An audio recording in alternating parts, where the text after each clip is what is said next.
जय हिंद दोस्तों आज हम पढ़ने वाले हैं अनुवाद कैसे करें। अनुवाद कैसे करें, ये चीज जो है अनुवाद कैसे करें, ये YouTube पर काफी ज्यादा जो है सर्च में है और काफी ज्यादा बच्चे जो है ना इस चीज को लेकर के परेशान है। पिछले कुछ दिनों में मैंने अपने चैनल पे देखा है जो ढेर सारा कमेंट बच्चों का आ रहा है और इसको लेकर के अनुवाद कैसे करें, और इसके विषय में मैंने एक वीडियो ही बनाया था YouTube पर जिसमें आप लोगों ने मुझे काफी ज्यादा प्यार दिया है। उस वीडियो को काफी अच्छे से देखा है और उस वीडियो में मैंने काफी सारे कमेंट को पढ़ा है, तो उसमें मैंने एक चीज नोटिस की है जो ढेर सारे बच्चों का यही प्रॉब्लम है, सर अनुवाद करने नहीं आ रहा है, सर अनुवाद में हमें प्रॉब्लम होती है। और कई सारे बच्चों का तो ये भी कमेंट है, सर इसका सेकेंड पार्ट कहाँ है, जबकि मैं अनुवाद का एक पूरा जो है ना टॉपिक, सारे टॉपिक को बना करके यूट्यूब पर अपलोड कर चुका हूं। उसके बावजूद भी बच्चों का यही कमेंट आ रहा है जो सर इसका second part, third part, fourth part, जबकि मैं सारे के सारे पार्ट बना करके वहां पर डाल रखा हूं। यहां तक कि कुछ बच्चों का ये भी कमेंट है जो सर हम कैसे पहचानेंगे जो ये अनुवाद जो है ना कभी कभी प्रथम पुरुष, कभी मध्यम पुरुष, कभी उत्तम पुरुष, या फिर एक वचन में है या फिर द्विवचन में है। ये सारी प्रॉब्लम बहुत सारे बच्चों के पास में आता है और हमें वो कमेंट में लिखते हैं। तो मैं तो सबों को जो है सर्टिफाइड नहीं कर सकता, लेकिन मैं आपको एक सजेशन देता हूं, अगर आप हमारे चैनल के प्लेलिस्ट में जाते हैं, आपको यहाँ पर साइड में शो हो रहा होगा, आप हमारे चैनल के प्लेलिस्ट में जाएं और प्लेलिस्ट में जाने के बाद अनुवाद वाले सेक्शन को खोलें। वहां पर आपको जितना भी मैंने पढ़ाया है संस्कृति में अनुवाद, वो बहुत ही अच्छे से वहां पर मैंने पढ़ा रखा है और सारा सिलेबस वहां पर मैंने जो है मेंशन कर रखा है। तो आप वहां पर अनुवाद वाले सेक्शन में जाएं और उसको एक बार जरूर देखिए। तब देखने के बाद आपको कोई भी वीडियो खोजने की जरूरत नहीं होगी। लेकिन इन सबको देखते हुए और बच्चों के कमेंट को पढ़ते हुए मैंने डिसाइड किया है जो अनुवाद कैसे करें, एक बार मैं शुरू से पढ़ाऊंगा आपको। और दोस्तों मैं आपको बता दूं, ये जो है ना ये वीडियो आपको 3 पार्ट में मिलेंगे, पूरी कंप्लीट वीडियो अनुवाद कैसे करें। अगर ये 3 पार्ट का वीडियो अगर आप देखते हो तो मुझे नहीं लगता है कि आपको फिर दोबारा कोई वीडियो देखने की जरूरत होगी। तो आप कंप्लीट इन तीनों पार्ट को देखना। आज मैं पहला पार्ट बता रहा हूं, नेक्स्ट मैं सेकेंड पार्ट, उसके बाद मैं थर्ड पार्ट आपको बताऊंगा। तो आप कंप्लीट देखना और उसके बाद आपकी सारी अनुवाद की प्रॉब्लम सोल्व। तो चलिए हम इस चीज को लेकर चलते हैं, अनुवाद कैसे करें। अनुवाद को करने के लिए सबसे पहले हमें लकार मालूम होना चाहिए। जैसा कि आप सभी जानते हैं ना, लकार जो होता है कभी कभी पढ़ते हैं हम लोग लट लकार, लोड लकार, उसके बाद लंग लकार, विधिलिंग,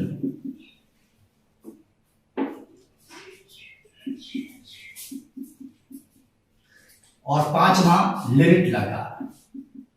ये 5 लकार आपको पता होना चाहिए। अगर आप अनुवाद करने जा रहे हैं तो ये लकार आपको आना ही चाहिए। लकार के साथ साथ आपको वचन का भी ध्यान रखना होगा। वचन के अंतर्गत जो होते हैं ना, जैसे एक वचन, उसके बाद द्विवचन और बहुवचन, ये 3 चीज आपको याद होनी चाहिए, मालूम होनी चाहिए। वचन क्या होता है, एक वचन क्या होता है, द्विवचन क्या होता है, बहुवचन क्या होता है। आपको लकार भी पता होना चाहिए। साथ में आपको प्रथम पुरुष, मध्यम पुरुष और उत्तम पुरुष की जानकारी भी होनी चाहिए। ये बेसिक चीज है।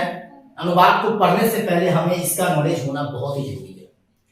अगर आपके पास में ये संपूर्ण नॉलेज है, उसके बावजूद भी अगर फंसते हैं तो आप ये वीडियो कंप्लीट देखें, क्योंकि इस वीडियो को देखने के बाद मुझे नहीं लगता है जो फिर दोबारा आपको अनुवाद की प्रॉब्लम।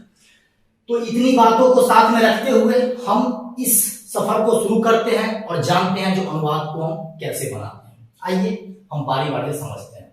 तो सबसे पहले दोस्त हम लट लकार को लेते हैं और लट लकार के विषय में थोड़ा चर्चा करते हैं। फिर मैं लोड के ऊपर चलूंगा, फिर मैं लंग के ऊपर चलूंगा, विधिलिंग और लिरिट के ऊपर चलूंगा। वचन की जानकारी मैं दूंगा, पुरुष की जानकारी दूंगा, फिर मैं सिलसिले को आगे बढ़ाते हुए आगे की तरफ बढ़ेंगे। सबसे पहले दोस्त लट लकार को हम लोग वर्तमान काल बोलते हैं।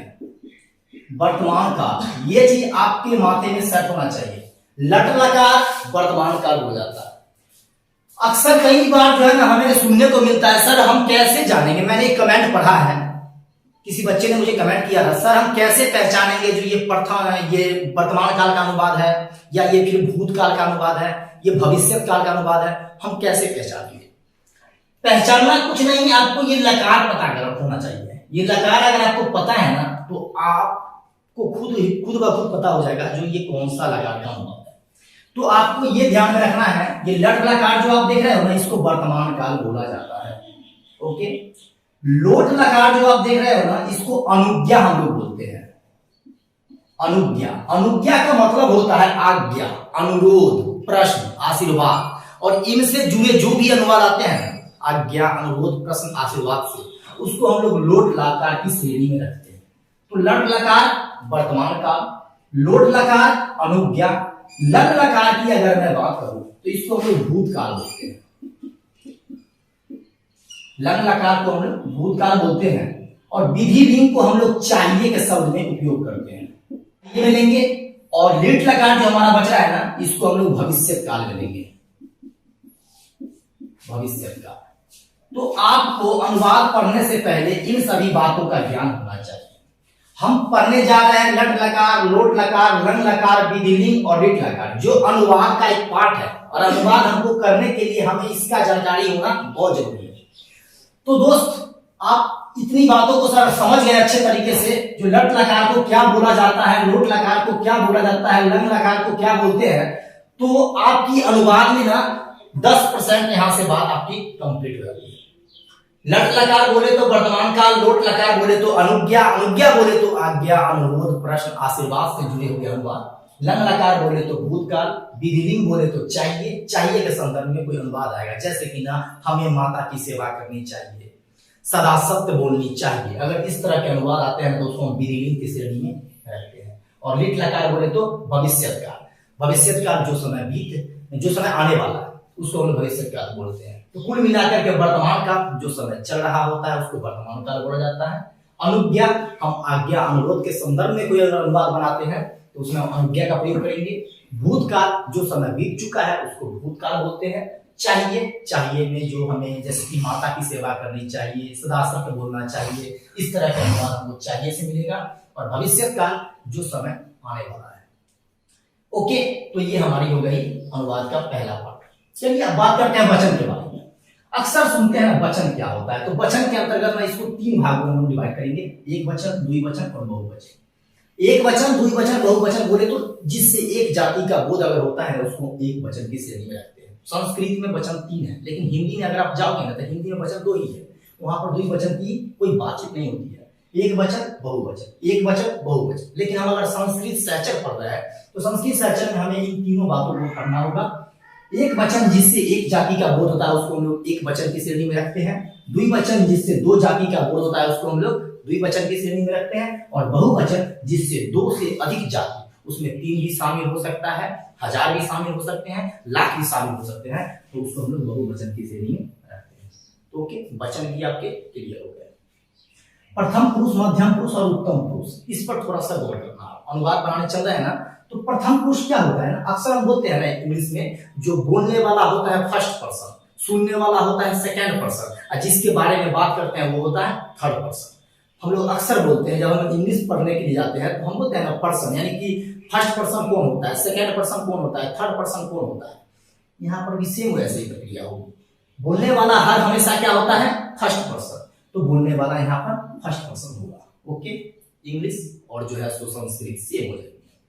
सुनने वाला जो होता था ना वो सेकंड पर्सन होता था, लेकिन यहाँ पर सुनने वाला क्या होगा ना, वो थर्ड पर्सन होगा। सुनने वाला क्या होगा, थर्ड पर्सन, और जिसके बारे में बात किया जाएगा वो हो जाएगा आपका सेकंड पर्सन। ओके, यानी कि यहाँ पर आपको क्या करना है, सेकंड को थर्ड बनाना है और थर्ड को सेकंड बनाना है। जब संस्कृत पढ़ने आप जा रहे हो तो आप लोग इसको भी समझ गए होंगे।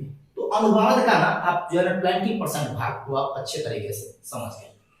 अनुवाद अगर करने हम जा रहे हैं तो हमें इनका जानकारी होना चाहिए। तो आप हो सके तो इसका स्क्रीनशॉट ले, मैं अभी आगे बताने वाला हूं आपको। तो आइए आप बात करते हैं इसके आगे के सिलसिले को। साथ ही साथ हमको ये चीज और ध्यान रखना होगा, सुबंध पद।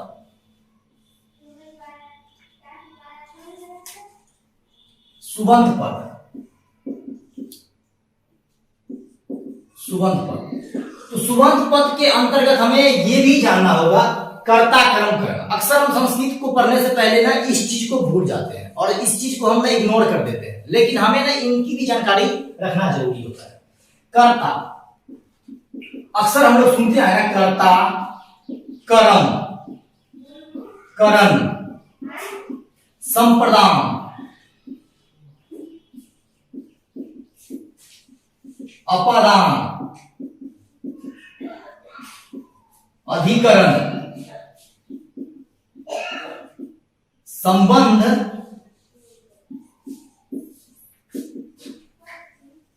और संबोधन। इसको हम लोग छोड़ देते हैं। तो संस्कृत को अगर हम पढ़ने जा रहे हैं, अगर अनुवाद हम करने जा रहे हैं, तो जो मैंने पिछले स्लाइड में आपको बताया है उसके साथ साथ आपको इसका भी नॉलेज होना बहुत जरूरी है, क्योंकि बिना इसके नॉलेज के आपका अनुवाद हो सकता है तो गलत हो सकता है। और आप जो कहते हो सर हम पहचान नहीं पाते हैं अनुवाद को, ये कौन सा अनुवाद है, कैसे बनेगा, किस प्रकार का अनुवाद है, तो वहां पर भी आपको प्रॉब्लम का सामना करना पड़ेगा। तो आपको इसका भी ज्ञान होना बहुत जरूरी है। सुबंत पद के अंतर्गत ये चीज आता है। कर्ता, अक्सर हम लोग देखते हैं ना क्रिया करने वाला कर्ता कहलाता है। हम लोग अक्सर बचपन से पढ़ते आ रहे हैं कर्ता कौन होता है, कर्म कौन होता है। तो हम लोग अपने टीचर से या फिर अपने अभिभावकों से सुनते आ रहे हैं जो कर्ता उसको बोला जाता है जो क्रिया करता है। तो क्रिया करने वाला हर वक्त क्या होगा, कर्ता होगा। एक मैं उदाहरण देता हूं आपको, जैसे कि राम पढ़ता है तो क्रिया कौन कर रहा है यहां पर, राम, तो राम हो गया कर्ता। मोहन जाता है, क्रिया कौन कर रहा है, तो मोहन। तो कर्ता को हर वक्त आप माइंड में सेट कर ले, जो क्रिया करेगा ना वही कर्ता होगा। अब कर्म की अगर मैं बात करूं तो क्रिया का फल जिस पर पड़ता है ना उसको कर्म बोला जाता है। हो सके तो आप जो है ना नोट करते जाए, मैं यहां पर बोलते जा रहा हूं, आप नोट करते जाए, आपके लिए बेस्ट होगा। आपका नोट भी तैयार हो जाएगा और आप अच्छे से समझ भी जाएंगे। तो कर्म की अगर हम परिभाषा देने की बात करें तो इसको ऐसे बोलेंगे, जो क्रिया का फल जिस पर पड़े उसको हम लोग कर्म बोलते हैं। जैसे कि अगर मैं कहूं उदाहरण के तौर पर, जो बच्चा चंद्रमा देखता है तो यहां पर ना देखने के संदर्भ में किसको देखा जा रहा है, चंद्रमा को। तो चंद्रमा जो है ना कर्म हो गया, यानी चंद्रम जो है ना ये कर्म हो जाएगा आपका। ओके, कर्म की बात करूं तो जिसकी सहायता से कोई कार्य किया जाए उसको हम लोग कर्म कारक कहते हैं। जैसे मान लीजिए मैं अभी मार्कर के द्वारा पढ़ा रहा हूं, तो ये ना मेरा ना कर्म कारक इसमें मार्कर हो जाएगा, क्योंकि मेरा ये माध्यम है, इस माध्यम के जरिए मैं यहाँ पर अभी पढ़ा रहा हूं आप लोगों को। तो कर्म कारक का मतलब हुआ जो कार्य करने में जो चीज सहायक होना वो उसका कर्म कारक हो जाता है। तो आप लोग यहाँ पर कर्म कारक का भी परिभाषा नोट कर लें। संप्रदान, जिसको कुछ दिया जाए उसको संप्रदान बोलते हैं। जिसको कुछ दिया जाए, जैसे मान लीजिए ना जो वह ब्राह्मण को गाय देता है, वह ब्राह्मण को वस्त्र देता है, तो देने जिसको कुछ दिया जाए वो संप्रदान हो जाएगा। आपादान, तो आपादान हम लोग किसको बोलते हैं, जिस कोई निश्चित स्थान से कोई वस्तु अगर टूट करके अलग होती है ना तो वहां पर हम लोग आपादान बोलते हैं।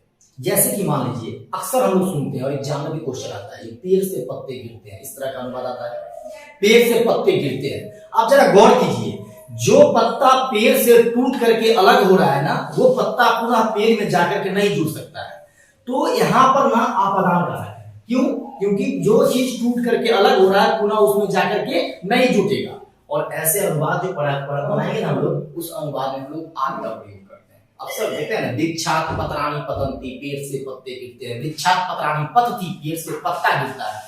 अगर एक पत्ता गिरता है तो वहां पर पत्ती का प्रयोग करते हैं, अनेक सारे पत्ते गिरते हैं तो पतंती का प्रयोग करते हैं। तो आप यहाँ पर लगता है, मैं अभी आगे आपको बताऊंगा, फिलहाल में आप जो है ना इतनी बातों को समझे जो आपके लिए अनुवाद का रास्ता खोलते हैं। आपादान समझ गए। अधिकरण, तो आधार को अधिकरण बोलते हैं, आधार को अधिकरण बोलते हैं। उदाहरण के तौर पर समझिए, जो आपका आधार आपका स्कूल होता है, आपका कोचिंग होता है, आप वहां पर रोज जाते हो, बैठते हो, पढ़ाई करते हो, फिर घर को आते हो, तो आपका क्या है वो आधार है। तो आधार को हम लोग अधिकरण बोलेंगे। संबंध और संबोधन की अगर मैं बात करूं तो संबंध क्या होता है ना, संबंध होता है एक दूसरे के साथ रिश्ता। जैसे कि राम का घोड़ा, तो राम का घोड़े के साथ एक रिश्ता होता है, तो उसमें हम संबंध कारक लगाएंगे। और संबोधन क्या होता है, समाप्ति। तो कुल मिला करके सुबंत पद में हमने इतने बातों को जाना, कर्ता, कर्म, करण, संप्रदान, अपादान, अधिकरण, संबंध और संबोधन। ओके, तो इतनी अगर जानकारी आपको हो जाती है ना, तो आप लगभग 99% अनुवाद को। अनुवाद दोस्त कोई भारी नहीं है। अक्सर ना बच्चे बोलते हैं सर भारी है, बनाने में प्रॉब्लम होती है, लेकिन खैर कुछ नहीं है। मैं आपको ये जो वीडियो बता रहा हूं ना, इस वीडियो का 3 पार्ट में आपको देने वाला हूं। 3 पार्ट अगर आप अच्छे ढंग से देखते हो ना, तो अनुवाद से कोई भी प्रॉब्लम कभी नहीं जीवन में आएगी, कभी भी नहीं। आप बस उस 3 पार्ट को देखना, और दोबारा फिर आप ये नहीं कहोगे सर इसका सेकंड पार्ट कहाँ है, थर्ड पार्ट कहाँ है, फोर्थ पार्ट कहाँ है, नहीं मिल रहा है। नहीं, आपको सिर्फ 3 पार्ट में दे रहा हूँ और कंप्लीट दे रहा हूँ, पूरे वीडियो का निचोड़ दे रहा हूँ आपको। वैसे मैंने इस पर एक वीडियो इससे पहले ही बना रखा है, मेरे प्लेलिस्ट में अवेलेबल है, आप जाकर के देख सकते हैं। तो अनुवाद करने के लिए हमें कितनी बातों का ध्यान होना चाहिए? सबसे पहले हमें सुबंत पद का ज्ञान होना चाहिए, साथ ही साथ हमें लकार का ज्ञान होना चाहिए, वचन का ज्ञान होना चाहिए और पुरुष का ज्ञान होना चाहिए। तो आइए अब हम चलते हैं अनुवाद के तरफ, यानी अनुवाद को कैसे हम लोग करेंगे। इसका आप स्क्रीनशॉट लें।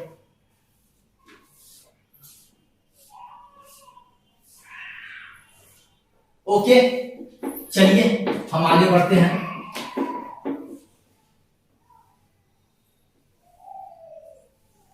बात करते हैं हम लोग लट लकार की।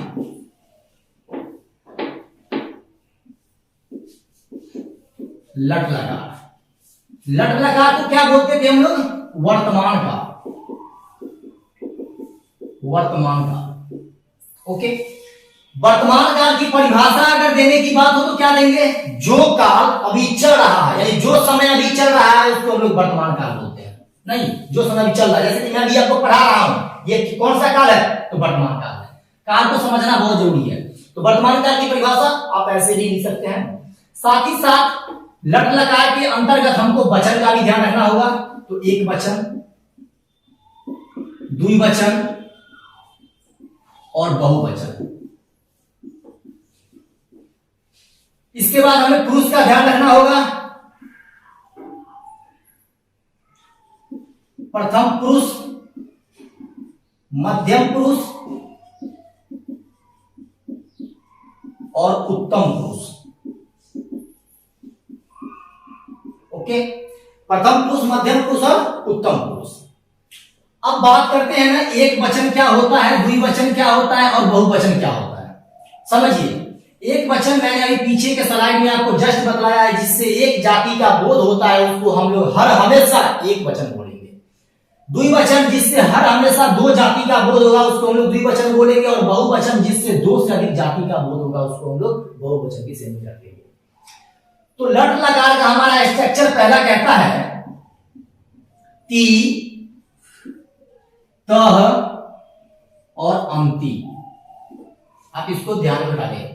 सी, थह और यहां पर थ। आप सांस को यहां पर थोड़ा सा तोड़ दें, यहां पर सांस को थोड़ा सा उठाएं। थ, थ। क्योंकि आप जानते हो विसर्ग जो होता है ना, उसको आधा श्रेणी, आधा ह की श्रेणी में हम लोग गिनते हैं। नहीं, आमी, आवह और आम, ये हमारी लट लकार की स्ट्रक्चर होती है। और इसी स्ट्रक्चर के जरिए हम लोग लट लकार के जितने भी अनुवाद आते हैं ना, जितने भी अनुवाद हो, हम लोग इसी स्ट्रक्चर के जरिए सोल्व करते हैं। तो आप स्ट्रक्चर को ध्यान में बिठाएं। ती, तह, अंति। यहां पर आपको सांस को उठाना है। ती, तह, अंति, सी, थ, थ, आमी, आवह, आम। अगर मैं एक प्रयोग करूं यहां पर, प्रयोग, तो ती के जगह पर ना अगर मैं एक कोई जैसे भक्ति देता हूं, भक्ति का हमको प्रयोग करके देना है, भक्ति, तो क्या हो जाएगा?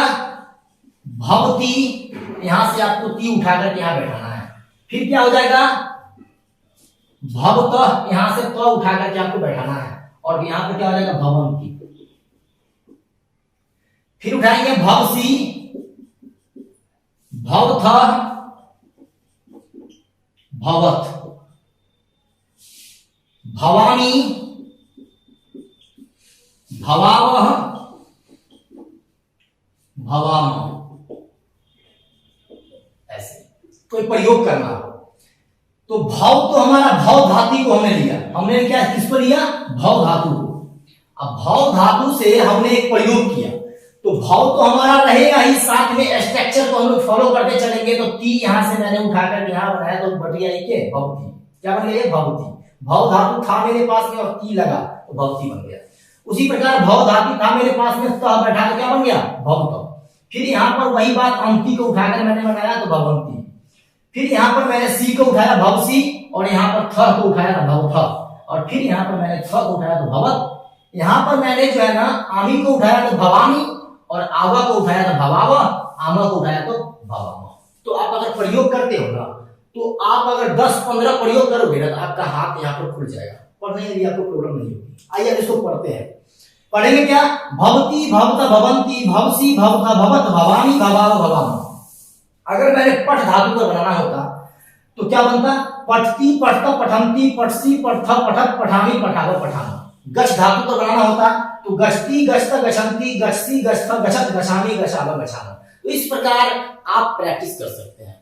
कोई सा भी धातु का रूप उठाइए और धातु के रूप को इस स्ट्रक्चर पर बैठाइए और उसको 10 से 20 बार पढ़िए। पढ़ने के बाद क्या होगा ना, आपका स्ट्रक्चर भी कंप्लीट होगा, साथ में आपके हाथ की एक्सपीरियंस भी बढ़ेंगे, बोलने का प्रैक्टिस होगा, और अच्छे से आप लट लकार को कवर कर लेंगे। ओके, चलिए अब हम ना इस पर जानते हैं कि लट लकार पर अनुवाद कैसे बनेगा। चलिए हम इसको थोड़ा देखते हैं, अनुवाद कैसे बनेगा इस पर। यहां तक आपकी अगर कोई प्रॉब्लम है तो आप हमें नीचे कमेंट में बतलाएं, और यहां तक अगर आप अच्छे समझ गए होंगे तो आप आगे भी अच्छे समझने का प्रयास करें।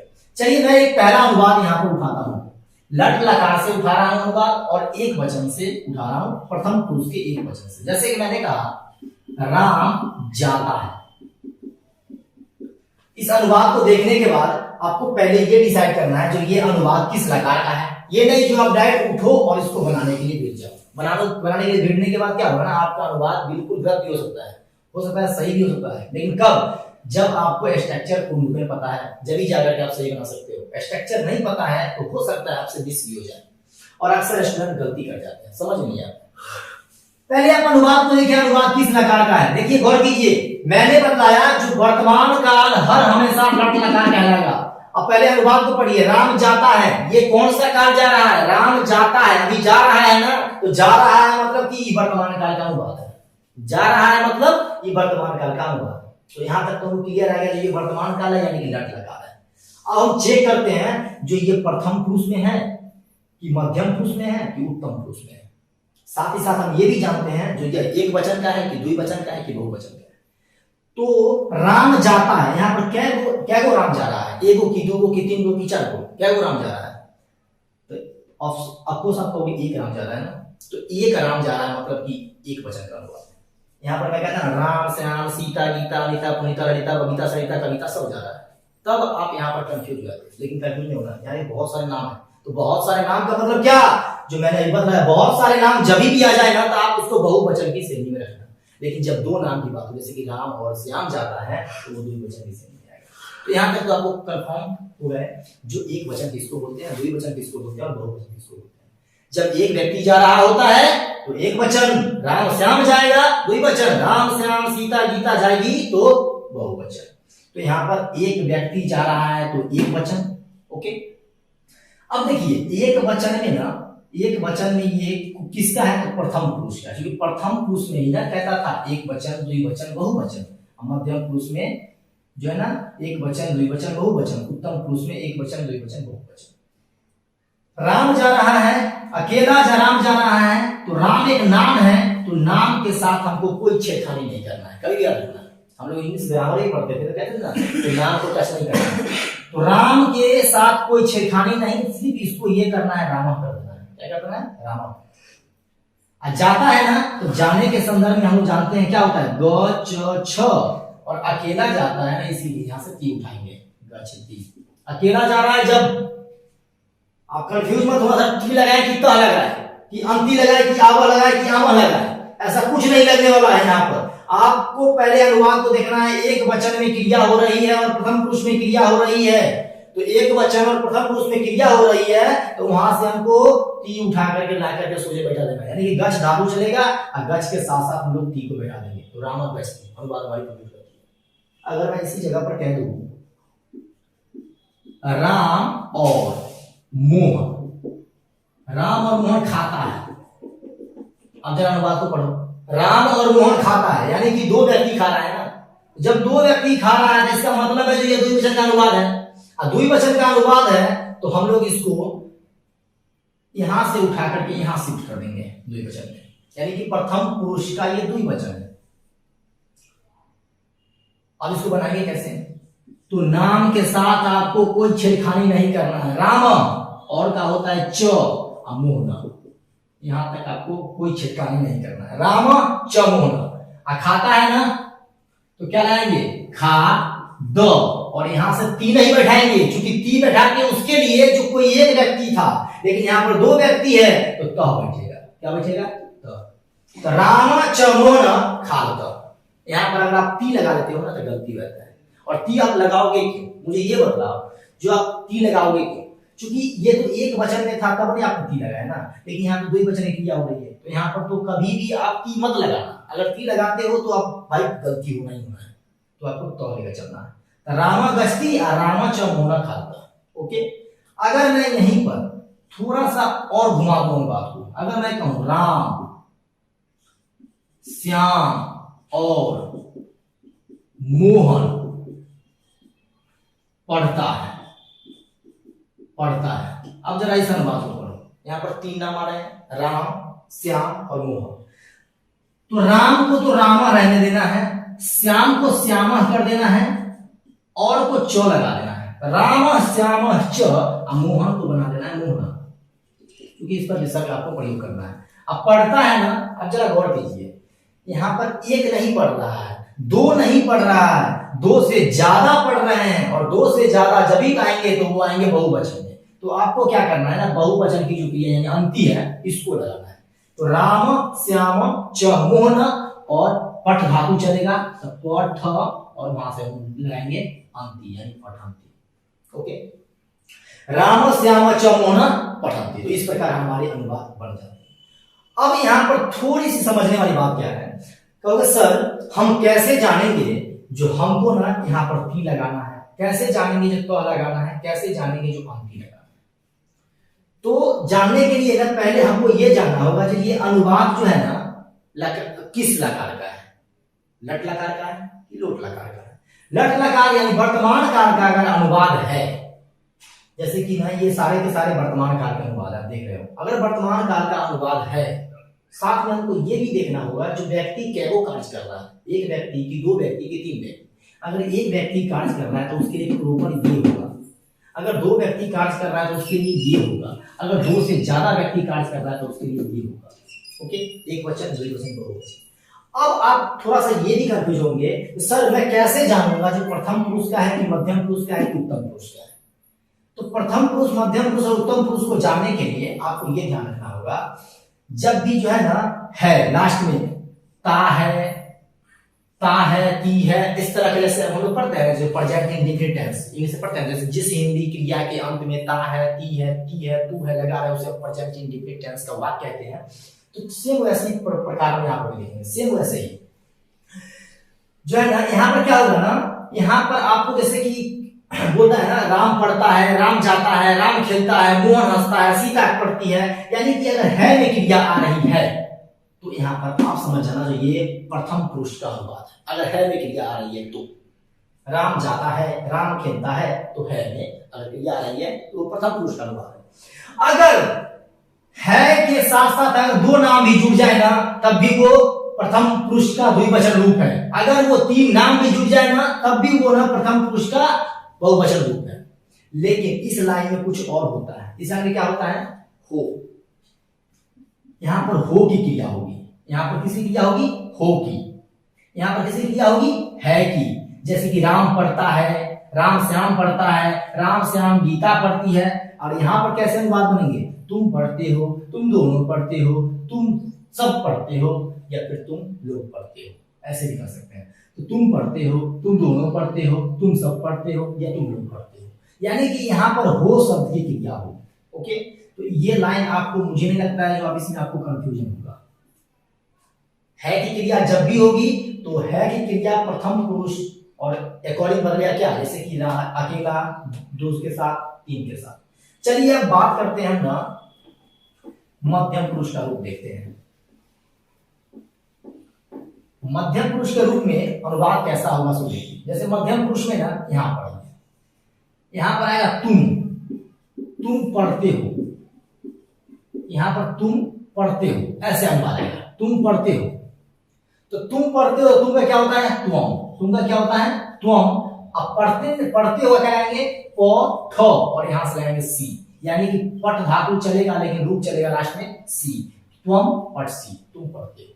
अगर मैं कहूं यहां पर तुम दोनों पढ़ते हो, तुम दोनों पढ़ते हो, तो इसको हम लोग कैसे बनाएंगे, तुम दोनों में क्या होता है ना युवा, क्या होता है युवा, हम रहेंगे युवा, युवा मतलब तुम दोनों। अब पठ थ क्या रहेंगे प ठ और थ। अगर तुम दोनों की बात हो, तुम पढ़ते हो तो तुम पठ सी, तुम दोनों पढ़ते हो तो युवा पठ थ। अगर मैं कहूं यहां पर तीसरा अनुवाद तुम सब, तुम सब को हम लोग तुम लोग भी बोलते हैं, ठीक ना, तुम लोग पढ़ते हो। अगर इस तरह का अनुवाद आपके सामने आता है, क्या करना है आपको, तुम सब या तुम लोग, इसके लिए हम लोग यूयम कहेंगे, यूयम मतलब तुम सब या तुम लोग, तो यूयम और पठत क्या हो जाएगा ओके। तो आपको क्या करना है, मध्यम पुरुष का जो भी लाइन चलेगा, मध्यम पुरुष का जो भी लाइन चलेगा उसमें हो की क्रिया होगी। जैसे कि तुम पढ़ते हो, तुम खाते हो, तुम जाते हो, तुम रोते हो, तुम हंसते हो, यानी हो के साथ। इसके बाद तुम दोनों पढ़ते हो, तुम दोनों जाते हो, तुम दोनों हंसते हो, तुम दोनों खाते हो। इसके बाद तुम सब पढ़ते हो, तुम सब जाते हो, तुम सब खाते हो, तुम सब हंसते हो। तो कुल मिलाकर के ना हो की क्रिया अगर हो रही हो ना तो आप समझना वो मध्यम पुरुष का अनुवाद है कि क्रिया हो रही हो तो क्या समझना, जो यह प्रथम पुरुष का अनुवाद है। हो की क्रिया हो रही हो तो मध्यम पुरुष का अनुवाद हो है, ठीक है। अब उत्तम पुरुष की बात कर लेते हैं। चलिए उत्तम पुरुष में क्या होगा ना, उसका अनुवाद हम लोग कैसे बनाएंगे, इसको समझिए। अब देखिए उत्तम पुरुष में पहला अनुवाद बनेगा मैं जाता हूं। यहां पर क्या है ना, इसमें ना अपने ऊपर लेना है, इसमें क्या है ना अपने ऊपर, यानी ये क्या था, ये जैसे राम पढ़ता है, श्याम पढ़ता है, मोहन पढ़ता है, मोहन सोहन पढ़ता है, मोहन सोहन गीता पढ़ती है, यानी है की क्रिया हो रही थी। यहां पर क्या हो रहा था ना, तुम पढ़ते हो, तुम दोनों पढ़ते हो, तुम सब पढ़ते हो, यानी कि हम ना किसी और के ऊपर ना उंगली इंडिकेट करके उसको हम लोग बोल रहे थे। जैसे तुम पढ़ते हो, तुम खाते हो, तुम जाते हो, तुम हंसते हो, यानी कि अगले की ओर हम ना इंडिकेट करके बता रहे थे। लेकिन यहाँ पर क्या हुआ, यहाँ पर हम अपने ऊपर लेंगे, मैं पढ़ता हूँ, मैं खाता हूँ, मैं हंसता हूँ, मैं रोता हूँ, यानी मैं के साथ हम यहाँ पर क्रिया करेंगे। जैसे कि मान लीजिए मैं जाता हूँ, तो मैं का क्या होता है दोस्त, अहम, अहम माने मैं। आज जाना है क्या होगा, तो गच्छ धातु का प्रयोग करेंगे हम लोग, तो ग च छ, और यहाँ से हम लोग उठाएंगे क्या, आमी, क्या उठाएंगे गच्छामी, तो ग च छ गच्छामि, यहाँ से ये बात का उठ जाएगा, तो अहम गच्छामि, यानी कि मैं जाता हूँ। अगर मैं इसी जगह पर कहूँ मैं के साथ साथ, यहाँ पर मैं था, यहाँ पर हम दोनों जाएंगे, लिखेंगे हम दोनों जाते हैं, हम दोनों जाते हैं। हम दोनों क्या होता है दोस्त, आवाम, क्या होता है आवाम, आवाम माने हम दोनों, और गच्छ धातु चलेगा अपना गच्छाव, आवाम गच्छाव, यानी कि हम दोनों जाते हैं। अगर मैं कहूं हम लोग जाते हैं, हम लोग या फिर हम सब या फिर हम लोग, दोनों में से कोई आपको एक उठा लो, हम लोग या हम सब जाते हैं, हम लोग या हम सब का क्या होता है वयम, क्या होता है वयम, हम यहाँ पर कहेंगे वयम और गच्छाम, ओके। तो इस प्रकार हमारी ये अनुवाद बनती है। तो समझिए जो प्रथम पुरुष, मध्यम पुरुष, उत्तम पुरुष, एक वचन, द्विवचन, बहुवचन के अंतर्गत कैसे क्रिया होगी। अब एक बार आप फाइनल समझो, क्या है ना, प्रथम पुरुष में हर हमेशा है की क्रिया होगी। कैसे होगी क्रिया, जैसे कि राम पढ़ता है, राम जाता है, राम श्याम पढ़ता है, राम श्याम जाता है, मोहन सोहन सीता पढ़ती है, मोहन सोहन सीता गीता जाती है, तो है की क्रिया हो रही है। और है के साथ साथ आपको ये भी ध्यान रखना है जो एक वचन में हो रही है कि द्विवचन में हो रही है कि बहुवचन में हो रही है, और उस अकॉर्डिंग आप स्ट्रक्चर का प्रयोग करें। ओके, मध्यम पुरुष में अगर मैं बात करूं तो मध्यम पुरुष में क्या होगा ना, तुम पढ़ते हो, हम किसी अगले की ओर उंगली को इंडिकेट करके बोलेंगे जो तुम पढ़ते हो, तुम खाते हो, तुम जाते हो, तो तुम पढ़ते हो, तुम दोनों पढ़ते हो और तुम सब पढ़ते हो। आप ऐसे बोल सकते हो, तुम पढ़ते हो, तुम जाते हो, तुम खाते हो, तुम दोनों पढ़ते हो, तुम दोनों खेलते हो, तुम दोनों हंसते हो, तुम सब पढ़ते हो, तुम सब जाते हो, तुम सब खेलते हो। यानी कि यहाँ पर ना सी में सी थ ये रूप हमारा चलेगा, और किसके लिए, ओके, तुम सब, तुम दोनों और तुम दोनों। उत्तम पुरुष में क्या करना है, आपको अपने ऊपर लेना है, यानी कि मैं पढ़ता हूं, मैं पढ़ता हूं। अब कहेंगे क्या, हम दोनों पढ़ते हैं, यानी कि एक व्यक्ति और मैं, हम दोनों पढ़ते हैं। अब कहेंगे हम सब पढ़ते हैं, यानी जितने हैं ना सबके सब पढ़ते हैं। यहाँ पर कहेंगे तुम पढ़ते हो, अब कहेंगे तुम दोनों पढ़ते हो, अब फिर कहेंगे तुम लोग पढ़ते हो। अरे बात समझ में, तुम पढ़ते हो, तुम दोनों पढ़ते हो और तुम लोग पढ़ते हो। मैं पढ़ता हूं, हम दोनों पढ़ते हैं और हम लोग पढ़ते हैं। तो इस तरीके से हमारी ये ग्रुप चलेगी। और बनाने के लिए आपके पास में स्ट्रक्चर है, ती त अंति सी थ थ आमी आव आव। ओके, तो आप जो है ना इसको स्क्रीनशॉट ले सबसे पहले, और स्क्रीनशॉट लेने के बाद मैं आपको बताता हूं जो आप इसका प्रैक्टिस करें। और दोस्त, अनुवाद को बनाने के लिए हमें ना शब्दार्थों की बहुत ज्यादा जरूरत होती है, हमें शब्दार्थ स्ट्रॉन्ग होना चाहिए। हमारे जो है ना शब्दार्थ कम से कम 1000 डॉलर तो होनी चाहिए। अगर आप अनुवाद बनाने के लिए जा रहे हो, बीच में अगर फंस रहे हो ना, तो आपको उस शब्दार्थी उस सिचुएशन से आपको बाहर निकालेगा। तो ओके, तो आज की क्लास को हम यहीं पर एंड करते हैं, क्योंकि वीडियो काफी लंबी हो गई है और आपको जो है ना देखने में काफी ज्यादा बोरिंग लग रहा होगा। लेकिन मैं आपको बता दूं, इस वीडियो को अगर आप देखते हो, कंप्लीट देखते हो, तो मुझे नहीं लगता है जो आप दोबारा अपने अनुवाद की प्रॉब्लम से आप ये होगी, आपको अनुवाद की कभी प्रॉब्लम नहीं आ सकती है। तो आप इस वीडियो को देखें, और इसको ना हो सके तो 2-3 बार जरूर देखें। और साथ ही साथ मैं आपको बता दूं, अनुवाद का जो अगला पार्ट है, यानी कि लट लकार के बाद लोट लकार, वो नेक्स्ट क्लास में हम लेकर चलेंगे और नेक्स्ट क्लास में उसको हम जानेंगे। फिलहाल में ये वीडियो आपको कैसा लगा है वो नीचे कमेंट में बताएं, और वीडियो पसंद आए तो वीडियो को लाइक जरूर करें। साथ साथ चैनल पर नए आए तो सब्सक्राइब करें और बेल आइकन को प्रेस करें, और ऐसी जानकारी को अपने मित्रों में भी जरूर शेयर करें, क्योंकि अगर वो भी संस्कृत का अनुवाद सीखना चाहते हैं तो वो भी सीख पाएंगे। और फिर मिलते हैं दोस्त आपसे नए वीडियो में, तब तक के लिए जय हिंद।